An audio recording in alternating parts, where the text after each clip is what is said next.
Hello दोस्तों, स्वागत है आपका अपने YouTube चैनल पर। दोस्तों, अगर आप एक नई प्राइवेट फर्म है या एक HR प्रोफेशनल है और आप किसी कंपनी का PF रजिस्ट्रेशन करने जा रहे हैं तो आज का वीडियो आपके लिए बहुत ही इंपॉर्टेंट होने वाला है। आज के वीडियो में हम कवर करेंगे कि किस तरह से एक नई फर्म का PF में रजिस्ट्रेशन किया जाता है, ESI का कैसे रजिस्ट्रेशन किया जाता है और किस तरह से after registration user ID password हमें मिलता है और आफ्टर यूजर आईडी पासवर्ड किस तरह से लॉगिन करते हैं और लॉगिन करने के बाद में सबसे पहला प्रोसेस क्या रहता है, मेंबर को यानी PF के जो एम्प्लॉय रहने वाले हैं उनको कैसे ऐड किया जाता है, इस वीडियो में हम डिटेल में बात करेंगे। तो दोस्तों वीडियो बहुत ही इंपॉर्टेंट होने वाला है। दोस्तों, जैसा कि हमें पता है, अगर किसी फर्म में 20 या 20 से ज्यादा एम्प्लॉय हो जाते हैं तो PF रजिस्ट्रेशन कंपलसरी होता है और ESI में भी आप अगर ESI कवरेज में आते हैं तो ESI का भी आपको जो है कवरेज लेना कंपलसरी होता है। तो दोस्तों ये वीडियो बहुत ही इंपॉर्टेंट होने वाला है। मेरा नाम है मनोज शर्मा, आप देख रहे हैं शर्मा जी हेल्प, जहां मिलते हैं आपको PF, ESI, लेवलोज, HR, बिजनेस और केस स्टडीज रिलेटेड वीडियो। दोस्तों, अगर आप इस चैनल पर नए हैं तो प्लीज सब्सक्राइब कर लीजिए, वीडियो अच्छा लगे तो लाइक करिए और अपने मिलने वालों के साथ में जरूर शेयर करें। तो चलिए दोस्तों वीडियो को स्टार्ट करते हैं और गूगल पर सबसे पहले टाइप कर लेते हैं EPFO। ये देखिए EPFO टाइप करने के बाद सबसे पहले जो ऑप्शन आ रहा है उसी पर हम क्लिक कर देते हैं, एम्प्लॉय प्रोविडेंट फंड पर। तो हम दोस्तों पहुंच जाते हैं एम्प्लॉय प्रोविडेंट फंड की इस वेबसाइट पर। यहाँ पे देखिए दोस्तों ये लिखा हुआ आ रहा है एस्टेब्लिशमेंट रजिस्ट्रेशन। ये देखिए यहाँ पर हम क्लिक करेंगे और हमारा नई कंपनी, नई फर्म का रजिस्ट्रेशन यहाँ से ही होगा। क्लिक करने के बाद में देखिए दोस्तों एक नई विंडो पर हम पहुंच जाते हैं, श्रम सुविधा पोर्टल। जी हाँ दोस्तों, अब गवर्नमेंट ने ये PF और ESI रजिस्ट्रेशन के लिए श्रम सुविधा पोर्टल पर सुविधा दी हुई है। यहाँ पर अपना यूजर आईडी पासवर्ड बनाएंगे। अगर आप नहीं है तो आप साइन अप करके, सिंपल सा प्रोसेस है, नाम, ईमेल आईडी, मोबाइल नंबर डालकर आप साइन अप कर सकते हैं। और अगर आपके पास में ऑलरेडी साइन अप किया हुआ है तो आप सिंपली लॉग इन कर सकते हैं। दोस्तों बहुत ही सिंपल सा प्रोसेस है, आप आसानी से कर पाएंगे। दोस्तों मेरे पास ऑलरेडी यूजर आईडी और पासवर्ड बना हुआ है श्रम सुविधा पोर्टल का, आप अपना नहीं बना तो बना लीजिए और अगर है तो सिंपली यूजर आईडी और पासवर्ड डालकर हम इस पोर्टल पर पहले लॉगिन कर लेते हैं। तो देखिए दोस्तों मैं फटाफट मेरा पासवर्ड, यूजर आईडी और पासवर्ड डाल के लॉगिन कर लेता हूं और फिर हम आगे बढ़ते हैं, लॉगिन करते हैं। लॉगिन करने के बाद में ये देखिए इस तरह से हम हमारे श्रम सुविधा पोर्टल के ऊपर आ गए हैं। ये देखिए government ministry of labour and employment. तो ये इस तरह से पोर्टल है। हम जाएंगे लेफ्ट साइड में रजिस्ट्रेशन। यहाँ देखिए दोस्तों registration for EPFO and ESIC। तो हमें सबसे पहले यहीं पर जाना है, registration for EPFO and ESI पर हम क्लिक कर देंगे। तो ये देखिए दोस्तों ये इस तरह से हमारे सामने इंटरफेस आ जाता है। यहाँ पे नीचे आपको दिख रहा होगा मैंने ऑलरेडी रजिस्ट्रेशन किया हुआ है फर्म का, तो यहाँ पर ये दिख रहा है। देखिए इस तरह से EPFO नंबर हमें कोड मिल जाता है PF की साइड में। ये सब कुछ मैं आपको डिटेल में बताऊंगा कि किस तरह से हम यहाँ तक पहुँचते हैं और किस तरह से एक फर्म का रजिस्ट्रेशन किया जाता है PF और ESI के अंदर। यहाँ पे देखिए सब ऊपर की तरफ अप्लाई फॉर न्यू रजिस्ट्रेशन, आपकी नई फर्म है तो यहाँ पर हम क्लिक करेंगे।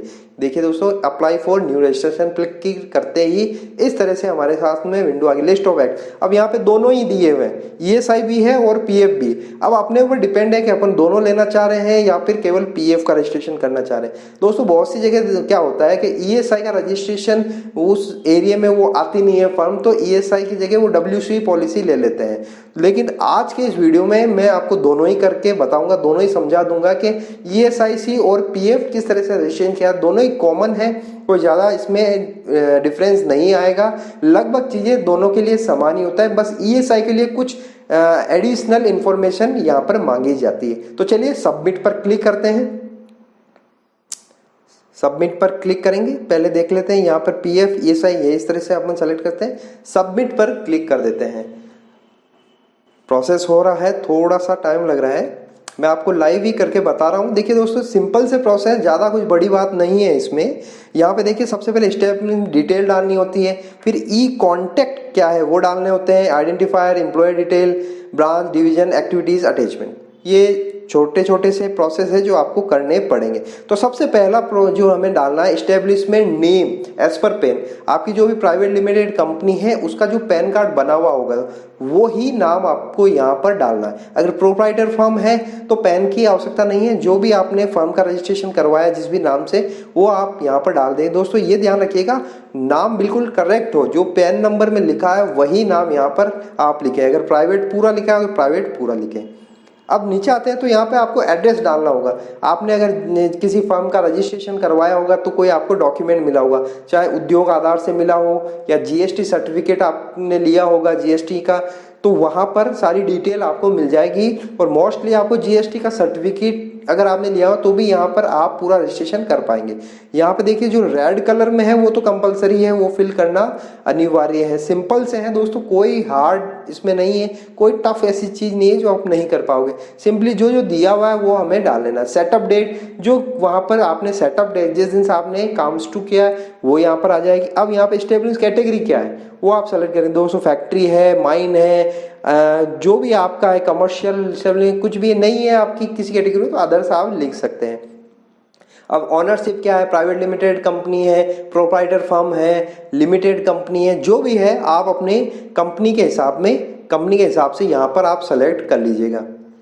चाहे प्राइवेट लिमिटेड कंपनी है तो प्राइवेट लिमिटेड। ये जो रेड कलर में ये तो कंपलसरी ही भरना ही है आपको। अब आपको यहाँ दिया अगर फैक्ट्री लाइसेंस अगर लिया, अगर यहाँ पर अगर हम फैक्ट्री सेलेक्ट करेंगे तो फिर हमें ये ऑप्शन ओपन हो जाएगा। देखिए दोस्तों इस तरह से ओपन हो जाएगा और हमें फैक्ट्री का लाइसेंस नंबर जो भी एक्ट के अकॉर्डिंग हमें मिला हुआ है, वो जो फैक्ट्री लाइसेंस मिलता है उसमें सब कुछ लिखा होता है। अगर आपकी फैक्ट्री है तो ही ये ऑप्शन चलेगा, अदरवाइज अदर्स करेंगे तो ये ऑप्शन हाइड हो जाएगा। ये इस तरह से हाइड हो जाएगा। अब नीचे आते हैं, ये देखिए नीचे आने पर स्टार्टअप, अगर आपका कोई स्टार्टअप है, इसी का स्टार्ट रजिस्ट्रेशन नंबर आपको मिला है वो यहाँ पर फिल कर देंगे। ये कंपलसरी नहीं है, अगर आपका है तो ही फिल करिएगा। दोस्तों बहुत से ऑप्शन यहाँ पे आएंगे जो कंपलसरी नहीं होंगे, उसको आप छोड़ भी सकते हैं। जैसा कि यहाँ एमएसएमई का नंबर मांगा जा रहा है, अगर आपके पास है तो आप फिल कर दीजिए, नहीं है तो आप छोड़ सकते हैं। लेकिन जो रेड वाले हैं वो आपको भरने ही। यहाँ पे ऑनरशिप डिटेल देनी है, डेट ऑफ रजिस्ट्रेशन, जो आपके ऑनर्स हैं उनका आपको एक मास्टर डेटा आपके पास जरूर होगा। जो डायरेक्टर बने हैं, चाहे प्रोप्राइट फर्म के हो या प्राइवेट लिमिटेड कंपनी के हो, वो यहाँ पर कब से वो उसमें रजिस्ट्रेशन उनका हुआ है, रजिस्ट्रेशन डिड नंबर होगा उनका, या आपको आपके सीए या अकाउंट्स वाले जरूर दे देंगे, उनके पास हमेशा ये रहता है। यहाँ पर कितने ओनर है वो मेंशन करेंगे, इशूड किसने किया है, यानी कहाँ से कंपनी रजिस्ट्रार से लिया तो उसका नाम यहाँ पर आ जाएगा। इशू डेट, कौन सी सिटी से आपने इशू करवाया वो सिटी यहाँ पे आ जाएगा। CIN नंबर अगर है तो डालिए, नहीं है तो डालने की जरूरत नहीं है। जैसा कि मैंने कहा बहुत से ऑप्शन यहाँ पर ऐसे आएंगे जो फिल करने की जरूरत नहीं होती है। देखिए दोस्तों बहुत से सिंपल से प्रोसेस में कोई बड़ी बात नहीं है। आपके जो डॉक्यूमेंट है आपको CA अकाउंट से मिल जाएंगे, आप वहां से ले सकते हैं और अपना फिलअप कर सकते हैं। ई कॉन्टैक्ट, ये बहुत इंपॉर्टेंट दोस्तों, ये जरूर ध्यान है, यहाँ पर वही ईमेल आईडी डालें जो आप PF और ESI में कम्युनिकेशन के लिए रखने वाले हैं, और वही मोबाइल नंबर दें, प्राइमरी मोबाइल नंबर, जिससे आपका हमेशा OTP वगैरह आता रहे। अब हम सीधे चले जाएंगे कॉन्टैक्ट पर्सन।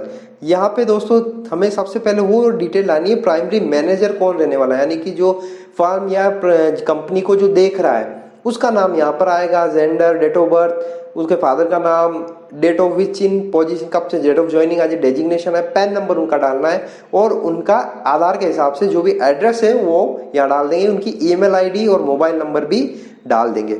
अब यहाँ पर आ जाता है ऑनर, यानी जो डायरेक्टर है कंपनी के, उनका यहाँ पे डिटेल फिल करना है। नाम वही सेम है, नाम, जेंडर, डेट ऑफ बर्थ क्या है, फादर नेम, सिंपल सा दोस्तों, आपको घबराने की जरूरत नहीं है। यहाँ पर कोई भी आपको हर चीज बहुत ही इजी भी आप कर पाएंगे। धीरे धीरे आप करिए, कोई जल्दबाजी में मत करिए, आसानी से भरिए, हर डॉक्यूमेंट को भर के देखिए दोस्तों, अगर आपने यहाँ पे 2 या 3 जितने भी डायरेक्टर भरे हैं तो उसके हिसाब से यहाँ कॉन्टेक्ट डिटेल में जो है ऐड मोर ऑनर्स है वो ऑप्शन खुलता चला जाएगा। अगर आपने 1 भरा होगा तो 1 का ही ऑप्शन रहेगा, आपने 2-3 भरती हैं तो यहाँ पे 2-3 हो जाए। अब आइडेंटिफायर्स, ये ऑप्शन हमें भरना होता है। यहाँ पे देखिए ये भी जो भी हमें लाइसेंस मिले हैं, जो लिया है हमने, वो हम सेलेक्ट कर सकते हैं। जैसे यहाँ पे हमें जीएसटी का सर्टिफिकेट अगर हमें लिया हुआ है तो वो सेलेक्ट कर लेंगे, जो भी आपके पास अवेलेबल है वो ले सकते हैं। आजकल मोस्टली जीएसटी सर्टिफिकेट होता ही है, वो सेलेक्ट कर लेंगे।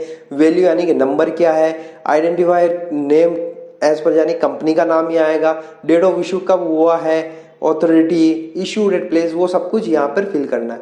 Mark it as a appraise, अगर आप इसको टिक करेंगे तो ये आप एज ए एड्रेस प्रूफ जो है अटैचमेंट डाल सकते हैं। जीएसटी का ये जो सर्टिफिकेट आप यहाँ पे फिल करेंगे, ऐड करेंगे तो यहाँ नीचे की तरफ में ये आ जाएगा। इट मीन्स आपने जो है आइडेंटिफायर्स सेलेक्ट कर लिया, ऐड कर दिया। अब एम्प्लॉयमेंट डिटेल्स देख लेते हैं। ये दोस्तों यहाँ पे आप जरूर ध्यान रखें, यहाँ पे हर चीज आप बहुत ही तरीके से और बहुत ही सोच समझ के भरिएगा। Do EPF MP applies to establishment, यहाँ पे जाएंगे तो सेलेक्ट ये बोल रहा है कि इसका आपको पीएफ वॉलेंट्री ले रहे हो या आप इसमें आ रहे हो। दो चीज होती है दोस्तों, अगर आपकी एम्प्लॉय संख्या 20 से कम है तो आप वॉलेंट्री भी कवरेज ले सकते हो, लेकिन अगर आपका 20 से ज्यादा है तो आपको यस यहाँ पे करना है, यस आएगा यहाँ पे। ये केवल उनके लिए जिनकी 20 की संख्या कम होती है उनके लिए वॉलंटरी होता है, लेकिन जिनके 20 ऊपर हो गए तो उनको यस करना है। अब number of employees including excluding employees, यहाँ पर एम्प्लॉय की संख्या लिखने आज की डेट जब आप भर रहे हैं उस डेट में कितने हैं। अगर 15,000 से ऊपर भी हैं जिनका आप पीएफ नहीं काटना चाह रहे हैं उनको भी इंक्लूड करके कितने टोटल एम्प्लॉय होने वाले हैं। सपोज आपके 25 एम्प्लॉय जिसमें से 10 ही पीएफ की कैटेगरी में आ रहे हैं तो 10 प्लस 15 जो है 15,000 से ऊपर है तो 25 हो जाए। अब नंबर ऑफ एक्सक्लूडेड एम्प्लॉइज कितने, जिनकी सैलरी 15,000 से ऊपर है और आप उनका पीएफ नहीं काटने जा रहे हो तो उनका यहाँ पे लिखना है number of excluded. Date on which the following strength exceed 19, ये देखिए आपको दोस्तों उस मंथ का पेरोल देख लेना है जहां पर आपकी जो एम्प्लॉय की संख्या 20 से ज्यादा हो गई, 19 से ज्यादा हो गई। इसका मतलब ये नहीं कि केवल पीएफ में जो आ रहे हैं, टोटल एम्प्लॉय की स्ट्रेंथ अगर उससे ज्यादा हो रही है। एस्टेब्लिश मल्टीनेशनल है तो यस करिए, नहीं तो नो कर दी। Whether any work is carried out, contractor के थ्रू आप कुछ कर रहे हैं तो यस करिए, नहीं कर रहे हैं तो नो कर दीजिए। मोस्टली सिक्योरिटी और अदर कुछ वर्क होते हैं जो कॉन्ट्रैक्ट पे दिए जाते हैं, आपके केस में जो भी आप फिल कर सकते हैं। Is very hazardous activity involve, yes है तो यस करिए, नहीं तो नहीं। अब यहाँ पे ये केवल जो ऑप्शन है वो ईएसआई के लिए ही है। देखिए दूसरा आप पढ़ लीजिए, ये रिलेटेड टू ईएसआईसी है। Total number of employees employed for wages directly और through immediate employer as on date. यहाँ पे रेगुलर जो है नंबर ऑफ वर्कर्स कितने हैं, मेल फीमेल अदर्स ये डाल देंगे। कॉन्ट्रैक्टर के थ्रू कितने हैं वो यहाँ पे डालेंगे, मेल कितने हैं फीमेल कितने हैं वो फिल करेंगे तो यहाँ ऑटोमेटिक वो टोटल करके आ जाएगा। यहाँ पे नंबर ऑफ वर्कर्स, यहाँ पर number of employ joining wages less than 21,000, जिसकी सैलरी 21, जैसा हमें पता है ईएसआई के लिए जो लिमिट होती है वो फिलहाल 21,000, तो 21,000 से जो नीचे है उनका आपको अलग से थोड़ा डिटेल भरना है कि कितने मेल है कितने फीमेल है, कॉन्ट्रैक्टर कितने हैं। यहाँ पे फर्स्ट डेट ऑन विच 10 और 20 और मोर पर्सन एम्प्लॉयड, यहाँ पे देखिए ईएसआई के लिए 10 विदाउट पावर, और अगर विथ पावर अगर 10 होता है और विदाउट पावर 20 होता है ईएसआई के लिए, तो आप आपकी जो भी आपके लिए लागू होता है वो आप यहाँ पे फिल कर देंगे, वही डेट यहाँ पे आप फिल कर देंगे कब आपका वो नंबर ऑफ एक्सीड हुआ है। Total wages paid in the preceding month, last month में आपने कितना वेजेस पे किया है डायरेक्टली थ्रू प्रिंसिपल एम्प्लॉयर, और ये 21,000 से जो नीचे है उनको कितना टोटल वेजेस, टोटल वेज लिखना है दोस्तों। यहाँ पे नंबर नहीं है कि एम्प्लॉय तो यहाँ आ जाएंगे, यहाँ पर आपको कितना वेजेस आपने पे किया, ग्रॉस सैलरी कितनी आपने पे करी है वो यहाँ पर आएगी। कॉन्ट्रैक्टर को कितनी पे करी है और आपने अपने को मतलब डायरेक्ट जो एम्प्लॉय उनको कितना पे किया। ईएसआई कोड अगर आपने पहले कभी लिया हुआ है तो यहाँ मेंशन कर दीजिए, नहीं है तो नहीं मेंशन करना है। Maximum number of person that can be employed on any one day, मतलब आपने अभी तक मैक्सिमम कितने एम्प्लॉय हुए हैं एज पर लाइसेंस, जो आपने लाइसेंस लिया होगा आपके फैक्ट्री या जो भी रन करवाने के लिए, तो आपने एम्प्लॉय की संख्या दिखाई तो मैक्सिमम किस दिन कितने हुए हैं, 40 हुए हैं 50 से, वो आपको यहाँ पे एक नंबर लिख देना है। ठीक है, name of income tax ward जो भी आपका लगता है वो आप लिख देंगे। डिस्क्राइब वर्क कैरिड आउट, जो भी आप काम कर रहे हैं, सर्विस इंडस्ट्री है, कंस्ट्रक्शन का काम आप करते हैं, जो भी है इंजीनियरिंग का काम है वो आप यहाँ पे मेंशन कर दीजिएगा। Other detail common to both EPFO ESI, ये दोनों के लिए कॉमन होती है। यहाँ पर अगर आपका जो ऑफिस है वो रेंटेड है, लीज पे है या आपका खुद का है, वो हमें यहाँ पे बताना होता है। स्टेब्लिश वर्किंग विद पावर से है येस और नो, वो आप सेलेक्ट कर लेंगे। रेंट और हाइड पे आप करते हैं तो देखिए दोस्तों इस तरह से यहाँ पे ओपन हो जाता है कि ये नेम चेंज है या नहीं है, जो भी है। यहाँ पे लीज फ्रॉम डेट भी पूछ रहा है, लेकिन ये कंपलसरी नहीं है, आप चाहे तो भरिए, अदरवाइज आप इसे छोड़ सकते हैं। अब यहाँ पे लीजी डेट आ जाता है, मोस्टली रेंट पे ही लिया होता है बिल्डिंग ऑफिस जो भी है, तो यहाँ पर आप जो भी जिसका ऑनर है उसका नाम आएगा, gender, designation, date of birth, father ने, वो सब कुछ यहाँ पर आपको फिल कर देना और आगे नेक्स्ट पे क्लिक करना। अब आना है ब्रांच डिवीजन। ये देखिए दोस्तों ये उनके लिए है जिनका अपनी हेड ऑफिस के अलावा भी दूसरी जगह ब्रांचेज होती है, सेल्स ऑफिस होते हैं या कोई सर्विस देने के लिए कुछ उन्होंने हाउस खोले होते हैं, लॉजिस्टिक कुछ उन्होंने ऑफिस लिया हुआ होता है, वो यहाँ पे हमें मेंशन करना होता है कि हमारे यहाँ के अलावा भी दूसरी ब्रांचें दूसरी सिटी में अवेलेबल है, उसका डिटेल आ जाएगा, यानी कि नाम क्या है, उनका भी कोई लिन नंबर लिया वो आ जाएगा, एड्रेस आ जाएगा उस ब्रांच का। नहीं है आपने लिया हुआ तो आप इसे छोड़ सकते हैं पूरे ब्रांच डिवीजन को। अब एक्टिविटीज में आ जाते हैं कि एनआईसी कोड यहाँ पे पूछ रहा है, लेकिन नॉट मैंडेटरी, ये जरूरी नहीं है। अब प्राइमरी बिजनेस एक्टिविटी, जो भी आपकी बिजनेस एक्टिविटी आप यहाँ से सेलेक्ट कर लीजिए। कुछ एक ऑप्शन दिए हुए हैं, मोस्टली बहुत सारे ऑप्शन हमें नहीं मिल पाते हैं, तो आप देख लीजिएगा, अगर आपसे रिलेटेड हो तो आप सेलेक्ट कर लीजिए, नहीं है तो आप इसमें अदर का ऑप्शन भी आता है तो आप अदर सेलेक्ट कर सकते हैं। नेचर ऑफ वर्क क्या है आपका, नेचर ऑफ इंजीनियरिंग है, जो भी रिलेटेड है वो आप सेलेक्ट करें। सब कैटेगरी, नेचर ऑफ वर्क की जो सब कैटेगरी है वो यहाँ पर आती है। दोस्तों बहुत ही सिंपल है, जो भी आपकी फर्म के लिए लागू होता है आप भरते चले जाइए, बिल्कुल आसान है, कोई मुश्किल नहीं है। अब अटैचमेंट देख लेते हैं, अटैचमेंट में क्या क्या है। ये देखिए दोस्तों सबसे पहले एड्रेस प्रूफ, जैसा भी हमें पहले भरा था जीएसटी के लिए जो हमने टिक मार्क किया था, आप उसको कर दें तो आप एज पर एड्रेस के लिए वो आप यहाँ पर अटैच कर सकते हैं। ये ध्यान रखिएगा 1 MB से नीचे की फाइल हो। जो भी लाइसेंस आपने गवर्नमेंट से लिया है, इशूड बाय गवर्नमेंट अथॉरिटी, वो आप यहाँ पर अपलोड कर देंगे। डेट ऑफ सेटअप प्रूफ, आपको जो सेटअप हुआ है, चाहे अपने कंपनी रजिस्ट्रार से कुछ मिला हो, आप अपने सीए और अकाउंटेंट से बात करेंगे तो वो आपको प्रोवाइड करवा देंगे। वो आप यहाँ से जो भी आपके पास है, जीएसटी का है या फिर कंपनी रजिस्ट्रेशन का सर्टिफिकेट है, वो सेलेक्ट करके बस आपको अपलोड कर देना है। ये कंपलसरी नहीं है, आप छोड़ सकते हैं, इतना ज़रूरी नहीं होता है हर चीज़ भरना। License proof attachment, license proof attachment, जो भी आपको लाइसेंस मिला है वही सेम आप जीएसटी कंपनी रजिस्ट्रार वही सेलेक्ट करके यहाँ पर अपलोड कर सकते हैं, कोई दिक्कत नहीं। ये चीज़ आप थोड़ा ध्यान दीजिए। Go download sample warrant specific signature, क्योंकि दोस्तों आप जब पीएफ में रजिस्ट्रेशन कर रहे हैं तो बहुत सी बार अटैचमेंट करने होते हैं, कुछ डिटेल आपको भेजनी होती है, तो एम्प्लॉयर का सिग्नेचर वेरीफाई करने के लिए ये डॉक्यूमेंट लगता है। यहाँ पे कंपनी का नाम आ जाता है, एड्रेस आ जाता है एस्टेब्लिशमेंट का, और यहाँ पर जो भी एम्प्लॉयर है जिसका आप स्पेसिफिक सिग्नेचर रखने वाले हैं उनका यहाँ पे नाम, डेजिग्नेशन और 3 साइन होंगे, 1 2 3, एक जने का 3 बार साइन होगा। अगर आपके 4 हैं तो 4 जितने भी हैं आप उनके साइन करके डॉक्यूमेंट को स्कैन करिएगा, स्कैन करके फिर अपलोड करना है। सिंपल है, जितने भी आपके ऑनर डायरेक्टर हैं उनके यहाँ पे साइन आएंगे और आपको यहाँ पे अपलोड कर देना है। तो ये देखिए दोस्तों इस तरह से ये डिटेल आपको भर देनी है, बिल्कुल आसान है। सेव एज ड्राफ्ट कर दीजिएगा और एक बार आप पूरा चेक कर लीजिए थ्रो कि कुछ गलती तो नहीं हो रही है। सिंपल सी चीज़ है दोस्तों, आपके पास अगर एक जीएसटी सर्टिफिकेट और एक कंपनी रजिस्ट्रार वाला सर्टिफिकेट भी है तो आप ये भर सकते हैं और सिंपली आपको सबमिट कर देना है। सबमिट करने के बाद आपका जो पैन आपने दिया है, यहाँ पे फिल किया है, वो थोड़ी देर के लिए आपको पेंडिंग दिखाएगा, वेरिफिकेशन फॉर पैन पेंडिंग। जी हाँ दोस्तों, ये पैन को वेरीफाई करेंगे, आपका जो पैन कार्ड नंबर है कंपनी का, फर्म का, वो वेरीफाई करेंगे। उसमें थोड़ा सा हो सकता है टाइम लगे, आधा दिन 1 दिन, लेकिन ज़्यादा समय नहीं लगता है, वो आपका आसानी से वेरीफाई हो जाता है। वेरीफाई होने के बाद में दोस्तों मैं बता देता हूँ आपके पास क्या होता है कि वेरीफाई होने में जब टाइम लगता है तो आपके यहाँ पे मैं डैशबोर्ड पे ले जाता हूँ आपको, इस तरह से आपको दिखेगा। 1 मिनट, थोड़ा सा इसमें टाइम लग रहा है क्योंकि मैंने ऑलरेडी किया हुआ है, कर लिया है मैंने इस फर्म का, तो मैं आपको वही दिखा देता हूँ कि कैसा आ जाता है। ये देखिए देखो यहाँ पे, जैसे मैंने पहले ही बताया था, यहाँ पे लिखा हुआ आता है pan verification, pending for pan verification, जब तक आपका नहीं होगा। जैसे ही हो जाएगा यहाँ पर आपको EPFO कोड अलॉट हो जाएगा। और ESI भी आपने किया हो तो मैंने क्योंकि इस फर्म का केवल PF का ही किया था तो PF का आ गया, और ESI नंबर आपने किया होगा तो आपको यहाँ पे ESI नंबर भी है, आपको ESI कोड मिल जाएगा।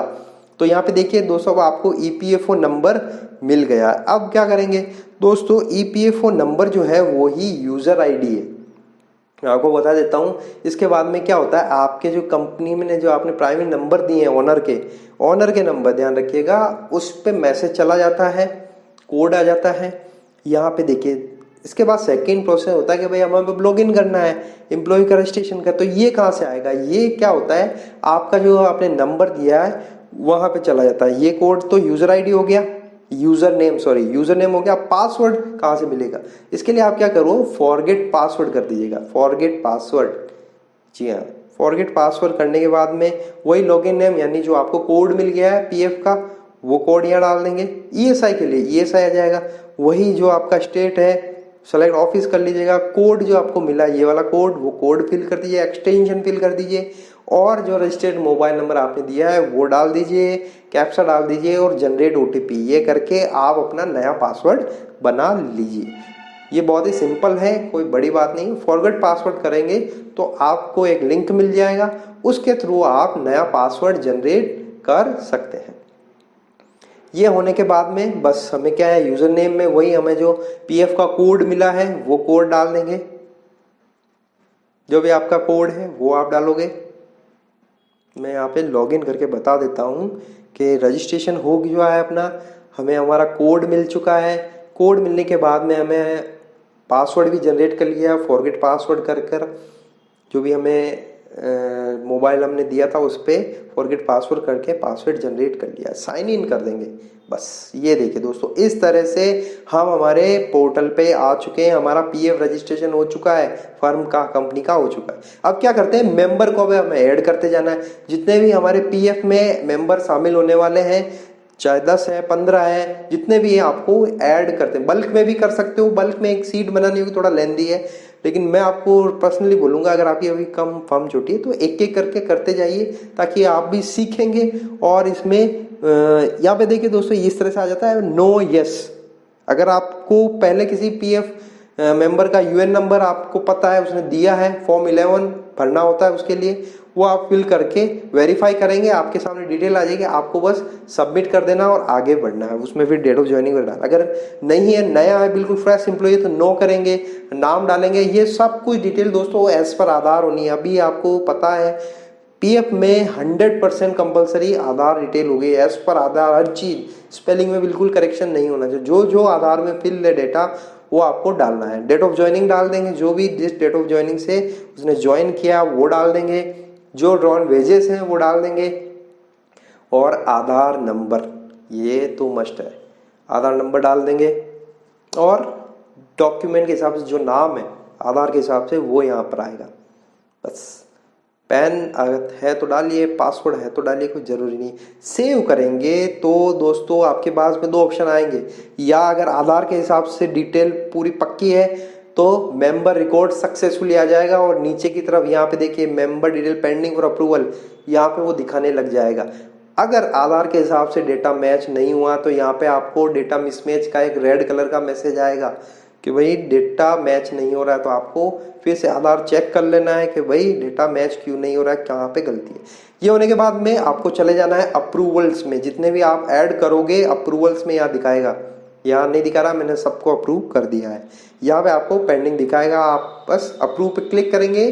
जितने भी आपने एम्प्लॉय को ऐड किया है वो यहाँ पर अप्रूव हो जाएंगे, और बस फिर आपको क्या करना है, चालान ही बनाना। जी हाँ, मंथली चालान आपको आता है तो वेल एंड गुड, नहीं आता है तो दोस्तों अगर आप चाहेंगे तो मैं इसका एक सेपरेट वीडियो बना दूंगा कि एज पर क्या प्रोसेस होता है चालान बनाने का, यानी PF चालान कैसे बनाया जाता है।